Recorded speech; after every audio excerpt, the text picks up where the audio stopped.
Ese bastón debe ser basura del vertedero, ¿verdad? Una carcajada resonó por la cafetería, burlándose de su viejo bastón de madera. El hombre permaneció en silencio, agarrando con fuerza su bastón, con la mirada baja. Todos los ojos a su alrededor lo miraban con desprecio y asco. Pero menos de 5 minutos después, una voz gélida resonó. Ese es mi oficial al mando. Lo que sucedió después te impactará. Escribe respeto si te da un vuelco el corazón. Alguna vez fue un veterano condecorado de la Marina que luchó en los campos de batalla con honor y sacrificio.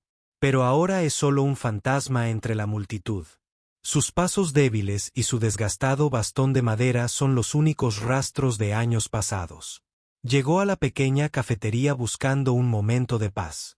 El sol de la mañana se filtraba por los ventanales cuando empujó la pesada puerta. El familiar olor a café y pasteles debería haber sido reconfortante, pero en cambio se sentía sofocante. Sus manos curtidas temblaban ligeramente mientras agarraba su bastón, cada paso deliberado y cuidadoso sobre el suelo pulido. Cuando entró en la tienda, nadie lo saludó. A nadie le importó. La joven barista tras el mostrador lo miró de arriba a abajo con un disgusto apenas disimulado. Sus uñas, perfectamente cuidadas, tamborileaban con impaciencia sobre la superficie de mármol mientras lo veía acercarse. ¿Puedo ayudarle?, preguntó con fingida cortesía, con la voz impregnada de condescendencia. Sus colegas se reunieron tras ella, susurrando y riendo disimuladamente al observar los lentos movimientos del anciano. Solo quería una taza de café solo, nada más. Pero al sacar la cartera con manos temblorosas, la paciencia de la barista se agotó. Puso los ojos en blanco dramáticamente y se giró hacia sus compañeros. Ese bastón debe ser basura del vertedero, ¿verdad?, dijo en voz alta, asegurándose de que todos pudieran oírla. La risa que siguió fue cruel y penetrante. Otros clientes se unieron, señalando y burlándose de su aspecto. «Miren esa cosa vieja», susurró alguien. «Probablemente ni siquiera pueda permitirse un bastón de verdad». Los comentarios se hicieron más fuertes, más violentos. La gente sacó sus teléfonos, algunos incluso grabando la humillante escena. Su rostro no mostró resistencia, solo aceptación silenciosa mientras inclinaba la cabeza. El bastón de madera que sostenía lo había acompañado en incontables batallas, lo había sostenido cuando la metralla le atravesó la pierna en una zona de guerra olvidada. Pero nadie conocía esa historia. Nadie se molestó en preguntar. La burla continuó durante lo que parecieron horas, pero fueron solo minutos. Se quedó allí, soportando cada palabra cruel, cada risa despiadada. Sus hombros se hundieron bajo el peso de su juicio. Pero no se defendió. Nunca más se defendió. Nadie vino a ayudarlo. Nadie dijo nada en su defensa. La situación lo hacía sentir avergonzado e indigno. Pero aún así, permaneció en silencio. Años de servicio protegiendo la misma libertad de la que disfrutaban estas personas no significaban nada en ese momento. Solo quedaba su viejo bastón de madera y el respeto que le habían arrebatado pieza a pieza. Risa a risa, la cafetería que debería haber sido un refugio se convirtió en otro campo de batalla, uno donde no tenía armas para defenderse. La risa cruel resonó en sus oídos cuando finalmente se giró para irse. La dignidad destrozada, pero el ánimo, de alguna manera, seguía intacto. Lamento que hayas tenido que leer hasta aquí. No pude contener la emoción. Alguien que una vez protegió nuestra libertad tuvo que soportar semejante injusticia. Hace 25 años, era el comandante James Mitchell, un veterano oficial naval que dirigió a los equipos SEAL en las zonas de combate más brutales. Su voz inspiraba respeto en las salas de reuniones, donde se tomaban decisiones de vida o muerte a diario. Bajo su liderazgo, se completaron innumerables misiones con éxito, llevando a los soldados a casa con sus familias. La cicatriz que recorre su pierna izquierda cuenta la historia de la Operación Tormenta del Desierto, donde cargó a 3 compañeros heridos a través de 3 kilómetros de territorio hostil. El ligero temblor en sus manos se debe a la exposición a agentes químicos durante una misión de rescate encubierta en el Golfo Pérsico. Su audición, dañada permanentemente por las explosiones, dificulta las conversaciones, pero nunca le impidió escuchar a sus hombres. Recuerda al capitán Rodríguez, su mejor amigo y compañero comandante. Habían servido juntos durante 8 años en despliegues que pusieron a prueba sus capacidades. Rodríguez tenía una joven esposa y 2 hijas gemelas a las que adoraba. Durante su última misión juntos, un artefacto explosivo improvisado le quitó la vida instantáneamente. El comandante Michei sostuvo el cuerpo de su amigo durante horas hasta que llegó el rescate, prometiendo velar por su familia. Tras la muerte de Rodríguez, algo cambió en su interior. El peso del mando, la responsabilidad por las vidas de los jóvenes, la constante presencia de la muerte, todo se volvió demasiado pesado. Completó su servicio con honor, pero dejó el ejército siendo otro hombre. Los periódicos lo llamaron héroe. El Pentágono le otorgó medallas, pero nada de eso pudo llenar el vacío que dejó la muerte de Rodríguez. Regresar a la vida civil resultó más difícil que cualquier campo de batalla. Las habilidades que lo convirtieron en un comandante excepcional parecían inútiles en el mundo corporativo. Las entrevistas de trabajo eran experiencias dolorosas en las que luchaba por traducir los logros militares a términos civiles. Los empleadores veían a un veterano envejecido, no a un líder condecorado. Encontró trabajo donde pudo, trabajos de seguridad, de mantenimiento, cualquier cosa que le pagara lo suficiente para cubrir su pequeño apartamento y los gastos médicos. El hospital de veteranos se convirtió en su segundo hogar, tratando lesiones que nunca sanarían del todo. Las sesiones de fisioterapia eran momentos solitarios en los que se ejercitaba junto a otros guerreros olvidados, cada uno con sus propias heridas invisibles. A pesar de sus dificultades, nunca dejó de servir a los demás. Todos los martes, hacía voluntariado en el albergue para personas sin hogar, sirviendo comida a veteranos. Nunca mencionaba su rango ni sus logros. Para él, solo eran compañeros soldados que necesitaban ayuda. Los fines de semana, visitaba a la familia de Rodríguez. Los gemelos ahora estudiaban medicina e ingeniería en la universidad. Él ayudaba con los pagos de la matrícula cuando su madre tenía dificultades económicas, siempre alegando que el dinero provenía de las prestaciones militares. La señora Rodríguez nunca supo la verdad. Trabajaba turnos extra y se saltaba comidas para apoyar la educación de su hija. Los niños del vecindario lo conocían como el hombre tranquilo con bastón que les arreglaba las bicicletas y ayudaba con las tareas. Sus padres apreciaban su presencia, pero nunca le preguntaban por su pasado. Para ellos, era solo otro vecino mayor, anodino y fácil de olvidar. Su pequeño apartamento era sobrio, con pocas posesiones, salvo una desgastada bandera estadounidense en una foto de su equipo SEAL. A veces, tarde por la noche, miraba esa foto y recordaba cuando era alguien importante, cuando sus palabras tenían peso en su presencia e inspiraban respeto. Pero aquellos días parecían de otra vida, pertenecientes a otra persona. Ahora era solo un anciano con un bastón, invisible para la mayoría, valioso para nadie. El incidente de la cafetería no era inusual. Era simplemente otro recordatorio de lo mucho que había caído en desgracia. La humillación parecía interminable, sin escapatoria a la vista. El comandante Michei se quedó paralizado mientras la risa se hacía más fuerte, cada palabra cruel, más profunda que cualquier espada enemiga. Sus dedos se apretaron alrededor del bastón de madera que lo había sostenido durante incontables días difíciles. El mismo bastón que ahora era objeto de burla por parte de desconocidos que desconocían su historia. Entonces, la puerta de la cafetería se abrió de golpe con tanta fuerza que la campana sonó con violencia. Unas botas pesadas resonaron en el suelo. El inconfundible sonido de pasos militares que todo veterano reconoce al instante.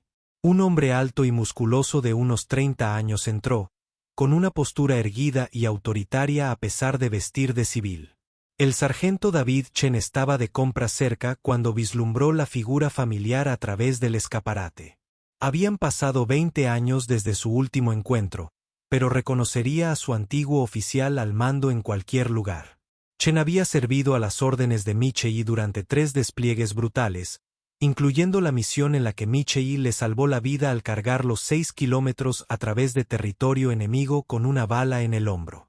La mirada de Chen recorrió la escena rápidamente, captando los rostros burlones, la grabación del teléfono y la cabeza gacha de su antiguo comandante.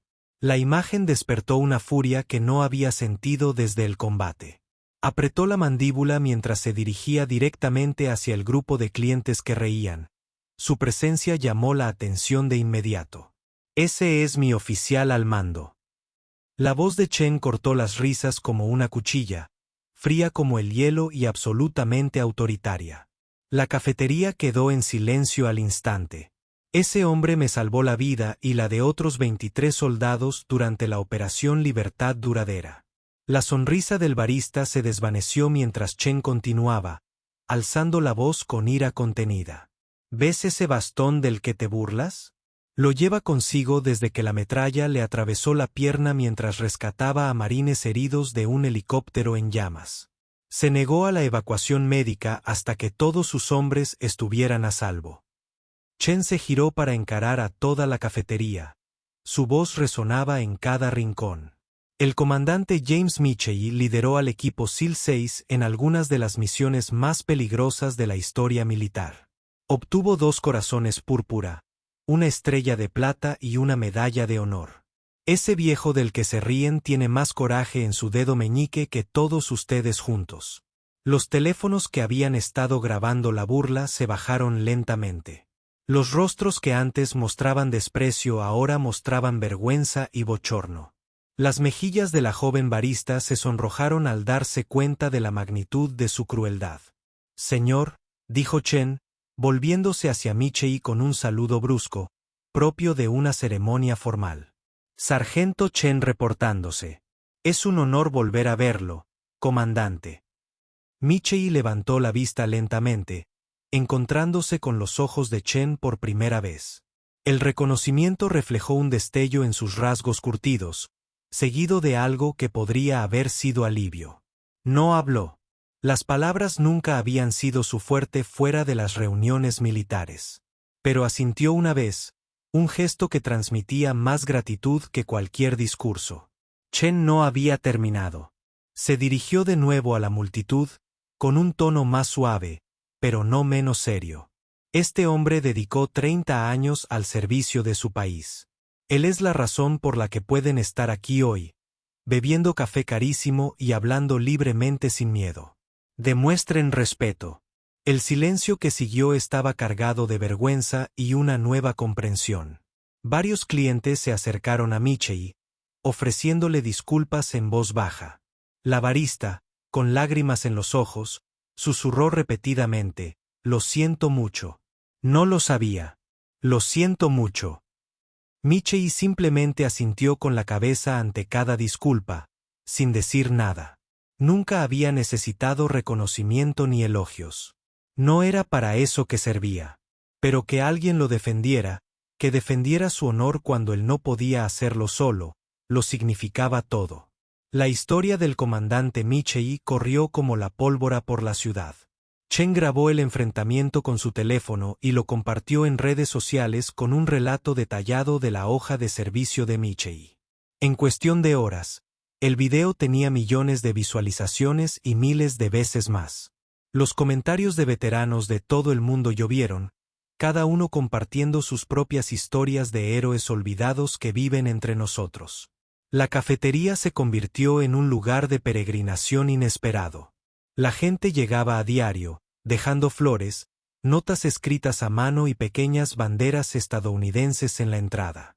La gerencia, horrorizada por el comportamiento de su personal, despidió al barista burlón e implementó una capacitación obligatoria de concientización sobre veteranos para todos los empleados. Rebautizaron su establecimiento como Mitchell's Coffee House y dedicaron un reservado permanente a los veteranos, ofreciendo café gratis a todos los que habían servido. Los canales de noticias locales retomaron la historia, entrevistando a Chen y a otros veteranos que habían servido bajo el mando de Michei. Cada entrevista revelaba una nueva faceta de su heroísmo. La vez que donó su propia sangre para salvar a un soldado herido, la Navidad que pasó sus vacaciones visitando a familias de veteranos, el fondo de becas que creó discretamente. Para los hijos de camaradas caídos con el dinero de su propia pensión. La señora Rodríguez vio la cobertura periodística y finalmente comprendió de dónde provenían los misteriosos pagos de la matrícula. Se presentó en el apartamento de Michei con sus hijas gemelas, ahora profesionales de éxito, para agradecer al hombre que había cumplido la promesa que le hizo a su padre. El reencuentro fue emotivo pero breve. Michei nunca se había sentido cómodo con la gratitud ni la atención. El alcalde, ante la presión pública y un sincero arrepentimiento por el trato que la ciudad había dado a sus veteranos, anunció planes para un parque conmemorativo.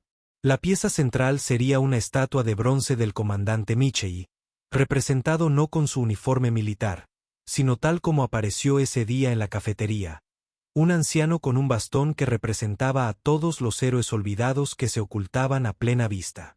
La ceremonia de dedicación atrajo a miles de asistentes. Veteranos de todo el país viajaron para presentar sus respetos. Condecorados con la medalla de honor, generales y políticos pronunciaron discursos sobre el servicio y el sacrificio. Pero el momento más conmovedor llegó cuando se le pidió al propio Michei que hablara. Se acercó lentamente al podio, apoyándose pesadamente en su bastón. La multitud guardó silencio, esperando las palabras del hombre al que habían venido a honrar. Contempló el mar de rostros, jóvenes y viejos, militares y civiles, todos unidos en el respeto y el reconocimiento.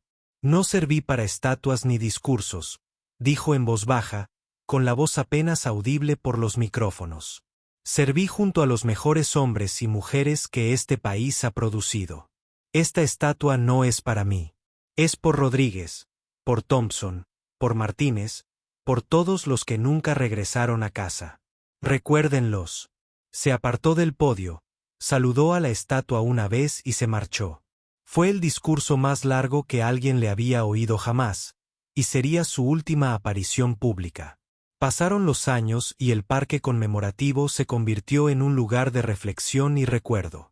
Cada día de los veteranos, miles de personas se reunían para honrar no solo a Michei, sino a todos los que sirvieron. Los escolares hacían excursiones para aprender sobre el sacrificio y el servicio. La base de la estatua siempre estaba cubierta de flores frescas, banderas y cartas de ciudadanos agradecidos. Michei continuó su vida tranquila, trabajando como voluntario en el refugio, visitando hospitales de veteranos y ayudando donde se le necesitaba. Nunca más buscó reconocimiento, prefiriendo que sus acciones hablaran más fuerte que sus palabras. El bastón, que una vez había sido objeto de burla, se convirtió en un símbolo de dignidad, resiliencia y heroísmo no reconocido. En las mañanas tranquilas, los conductores que pasaban por el parque reducían la velocidad y saludaban respetuosamente a la estatua. Algunos se detenían a depositar flores en su base, recordando no solo a un hombre, sino a todos aquellos que sirvieron en silencio, protegieron nuestra libertad y no pidieron nada a cambio. Si esta historia te conmovió, quizás sea hora de dejar de olvidar a quienes lo dieron todo en silencio. Suscríbete para no perderte nunca estas conmovedoras historias.